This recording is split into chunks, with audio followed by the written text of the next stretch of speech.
Sweat ran down Rob's face, dripping in his eyes. His hair clung to his forehead and his t-shirt to his back. It was the hottest summer on record in his neighborhood, and there he was on the black roof of his apartment building, surrounded by camp stoves and pasta pots full of boiling water, trying to get the water in a cast iron bathtub as hot as possible. His cell phone rang. His daughter.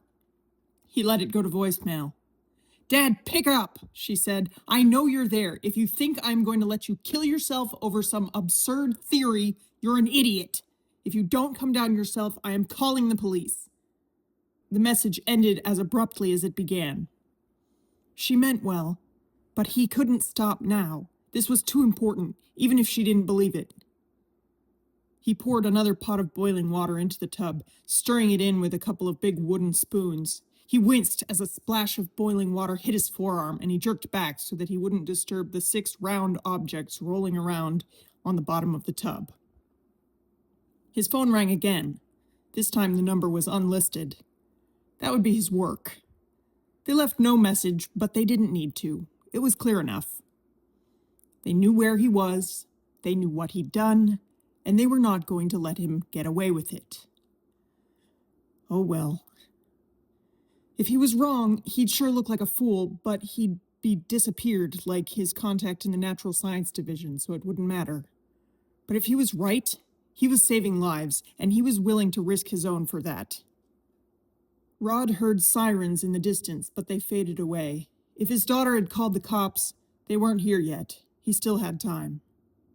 "Come on, little ones," he murmured to the almost perfect spheres soaking in the bathtub. "It's now or never." As if they'd heard him, the 2 largest eggs, about the size of Rod's fist, began to wriggle, independent of the movement of the bathwater. Hairline fissures appeared in the thick layer of volcanic rock in which the eggs were coated. His breath caught, and he forgot his heat exhaustion. He'd been right. The cracks got wider, and brilliant color shone from within the hard stone shells. Bright blues and greens and silvers and golds. And then the shells fell away, crumbling to mud on the bathtub floor. The eggs themselves were gelatinous, like fish eggs or frog eggs, but there was no fish, no frogs inside these. The embryos, semi-transparent, were curled in on themselves, a long tail wrapped almost to their arrow-shaped heads, little forelegs crossed over their beating hearts, and leathery flaps of skin bunched awkwardly against their backs. More sirens blared on the streets below, and this time they stopped at Rod's building. But it was the sound of the helicopter getting closer that really made his stomach clench.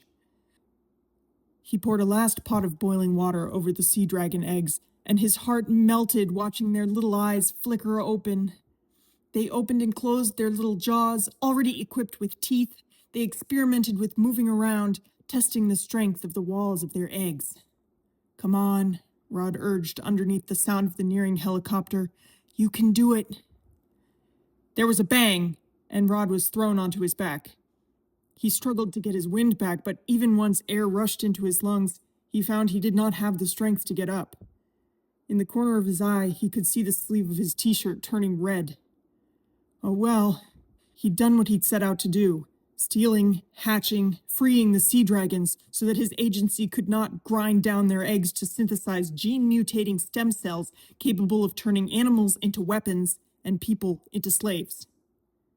He remembered the old days, when the agency began, when the mission statement was more straightforward and the work felt honorable. But it wasn't like that anymore, and he had to draw the line somewhere. There was another shot, and the bathtub shattered. A wave of panic washed over him, but before Rod could react, another shot hit him in the chest. His vision blurred. He saw lights in the distance. 6 of them, coming closer. And then a sting of pain. And then only blackness.